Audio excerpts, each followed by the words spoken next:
Hello friends. और आज फिर से एक और नया पैसा मेकर स्टॉक लेके आए हैं आपके लिए। और आपको ताज्जुब होगा कि ये ऐसी कंपनी है जहाँ सब ने कुछ ना कुछ इसकी सर्विसेज यूज़ की होगी।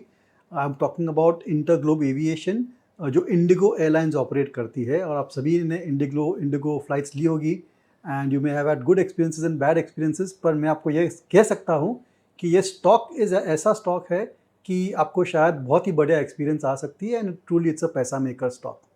तो इंडिगो है क्या? ये इंडिया की सबसे बड़ी एयरलाइन है।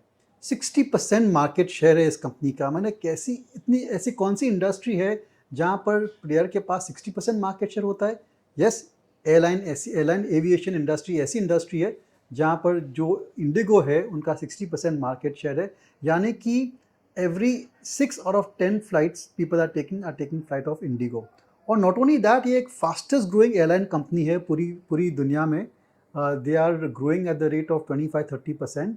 और उनकी जो कैपेसिटी एक्सपेंशन यानी कि नए एयरक्राफ्ट की जो प्लान है वो बहुत ही एम्बिशियस है। आज की तारीख में उनके पास 340 एयरक्राफ्ट है और they are adding 500 aircraft in the next 5 years and another 500 in the next 5 years after that.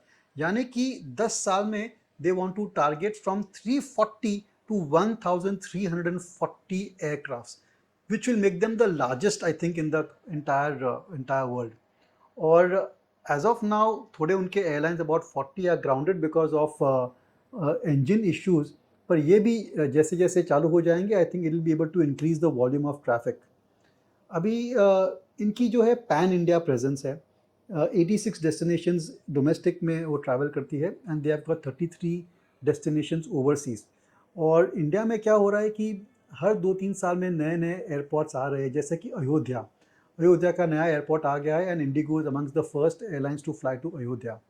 इसके अलावा जो ग्लोबल नेटवर्क है उनका, IndiGo is rapidly expanding its global network also. वहाँ पर बहुत ही बढ़िया अपॉर्चुनिटी है to have long distance flights from India on to all the main destinations in the world. So according to me IndiGo के पास बहुत ही बढ़िया रनवे है for growth, not only the domestic market but also in overseas. और demand को meet करने के लिए they are rapidly expanding their fleet as well. मेरे ख्याल से इस कंपनी में ईजिली आपको 15-20% टॉप लाइन ग्रोथ मिल सकती है और बॉटम लाइन ग्रोथ मिल सकती है for the next several years also. Airline industry में सबसे इम्पॉर्टेंट बात ये होती है कि ऑयल के प्राइसेस क्या दाम है, यानी कि aviation turbine fuel, how is that price moving up and down. Thankfully oil prices are low और एविएशन टर्बाइन कॉस्ट भी काफ़ी कम हो चुके हैं, जिसकी वजह से टिकट के दाम कम होते हैं and once ticket prices are lower the volume of course increases for the airline industry.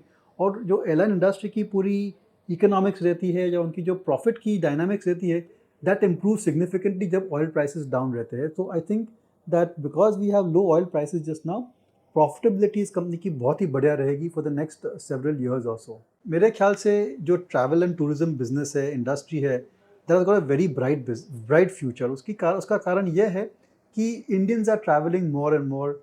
Generation ji, generation X, millennials, they are all going for more and more holidays, more and more destinations, and they want to have the comfort of traveling by aircraft rather than by railways only। So I think कि अगले कुछ सालों के लिए demand भी बहुत ही अच्छी रहेगी for new flights and for going to destinations on the whole. इसकी वजह से I think revenues will steadily increase for InterGlobe Aviation. Risk factors क्या हो सकते हैं? Let's of course look at the risk factors.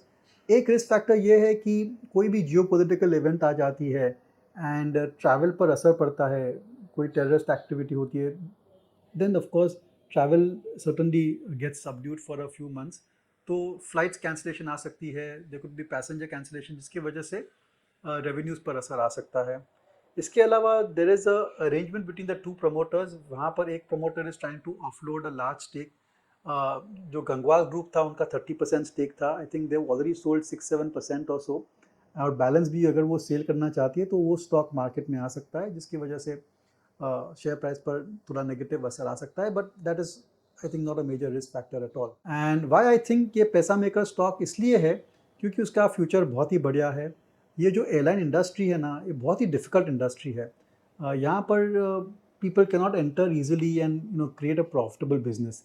और कई सारी एयरलाइंस है which are not been able to make a success in India and globally as well, लेकिन इंटरग्लोब एविएशन और इंडिगो एक ऐसी एयरलाइन है which has been a hugely successful airline, क्योंकि उनकी जो कॉस्ट ऑफ ऑपरेशन है that has always been extremely low, और उनकी जो स्ट्रैटेजीज रहती है in terms of aircraft selection, route selection, trying to get the right talent in place, उनकी जो रिजर्वेशन सिस्टम्स है, these are all great assets for the company.